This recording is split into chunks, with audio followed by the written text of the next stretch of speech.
Bart Heitch here at Bessemer City High School, AHSAA Radio Network, along with Coach Andrew Zhao, former quarterback at Alabama, has become a mainstay in the AHSAA over the last few years in a couple of different programs. But good to see you. I'm glad to be out here. And so tell me how it is at Bessemer City these first couple of months. It's been good.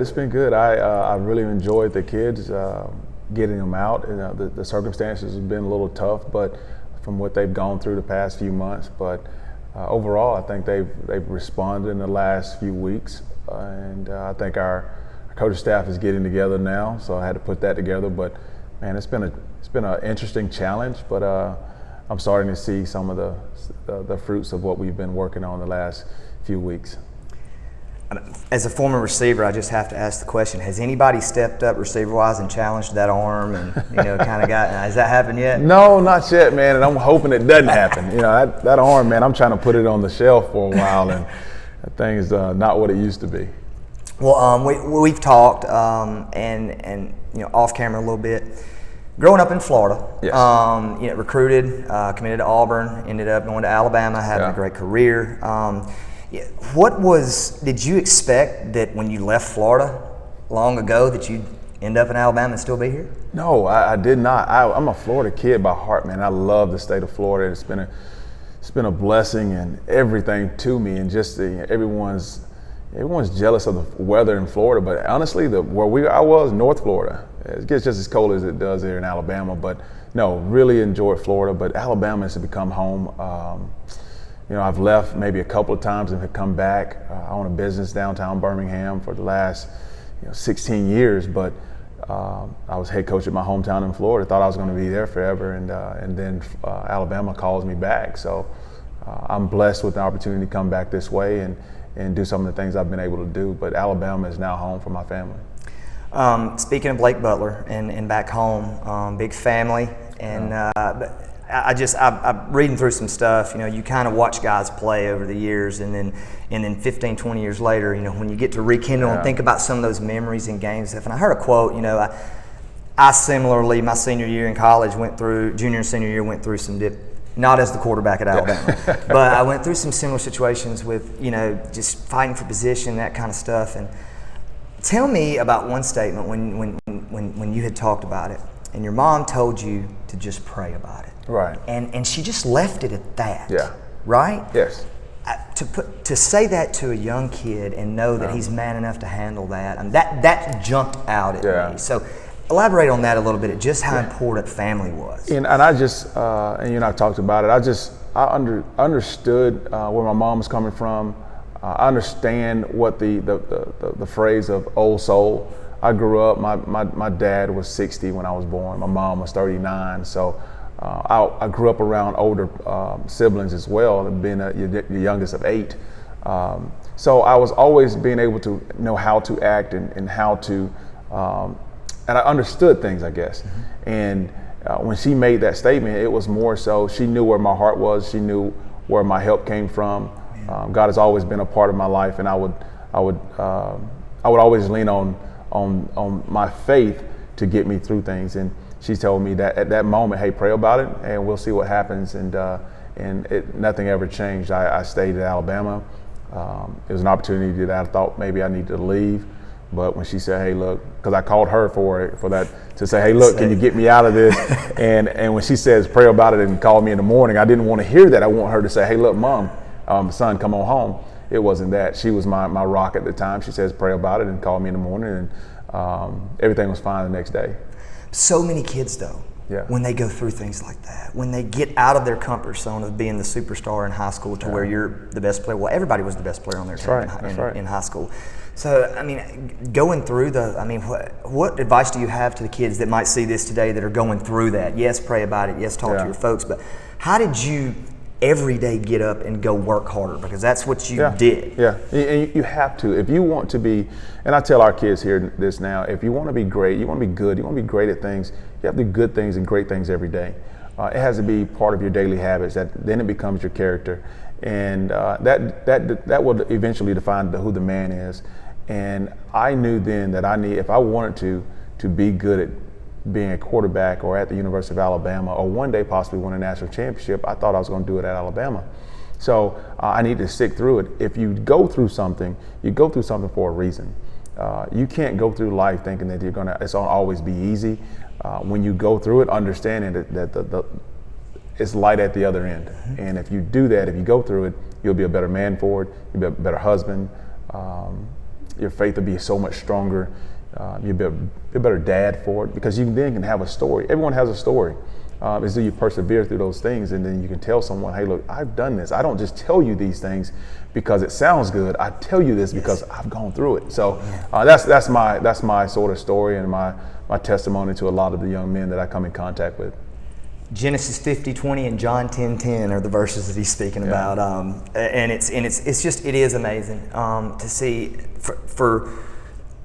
Let's go back to when you were playing, and like when you do have tough games, and and there's mistakes made, or maybe you didn't get to play as much. Mm-hmm. What does the average fan not understand about being the quarterback at the University of Alabama? Wow, I always said that since I've left the University of Alabama, is that the two toughest jobs in the state will be the head coaching job there, and the quarterback is near or right behind it.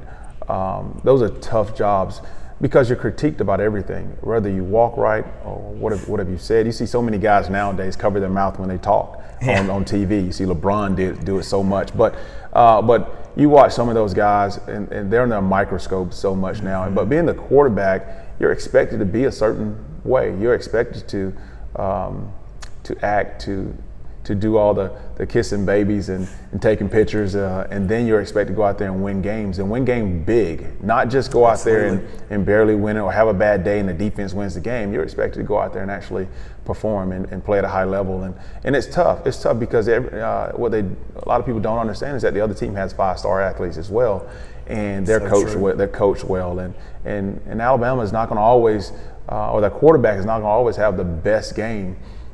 But it's to try to bounce back and persevere through those times.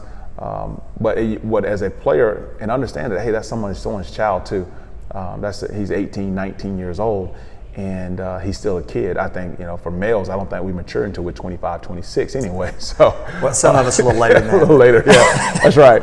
But I think I think fans should understand is that that's someone's child. He's 18, 19 years old. He's going to make mistakes. He's not trying to make those And he's mistakes. not trying, for sure. I know I wasn't trying to throw interceptions when I was throwing them. So, and for sure that they're really trying to win the game. But, fans are going to be fans because they want to win. They want the team to win.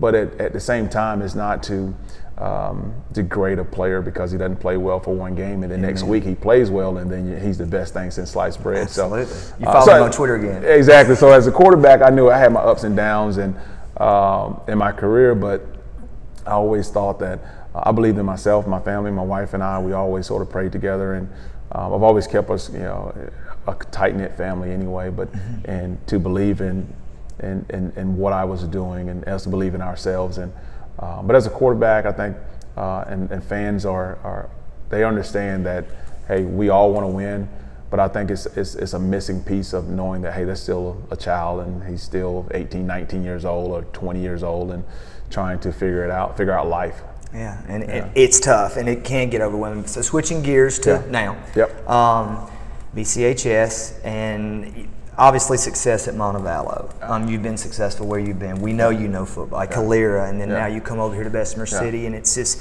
it's as we've talked, it's kind of it's like it's meant to be. So first year, what's the expectation?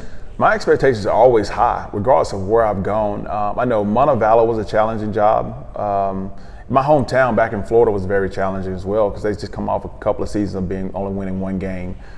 Go to Montevallo, they're coming off a few seasons only winning one game, and to turn those programs around and get them back to 8-9 ball games of winning, it takes a little bit of you. You have to give more of it. You have to spend either your own money. You have to spend a lot of time away from your family, but at the same time understand the balance of keeping your family where they need to be is a priority in your life. But getting into these programs, and then go to Calera, and they're winning 7 to 8 ball games a year. And you go in, like my first 2 years there, we win 8 ball games or 9 ball games. Then the next year we win 9 ball games. Then the following year we get bumped to 6A and we get into a tough region, and it's just tough. And you're really not ready to be 6A or at that level, and it showed. But success is all about, my success won't be someone else's success. My success will be different, maybe different levels, maybe different, wins. My success may be able to get guys graduated from high school, and I will feel like I've been successful. But everyone looks at the numbers and look at the record and all that stuff. But I don't concern myself with that. I concern myself with making sure I impact young men to go into manhood, and they persevere through everything they come in contact with. I've helped young men become managers at colleges by writing a letter of recommendation. I've done that. I still mentor kids who I coached 10 years ago. I told CJ Spiller a couple weeks ago, I was able to, I'm giving him the cloth that he's made from now. So, but I coached CJ back in 02, 03, 02.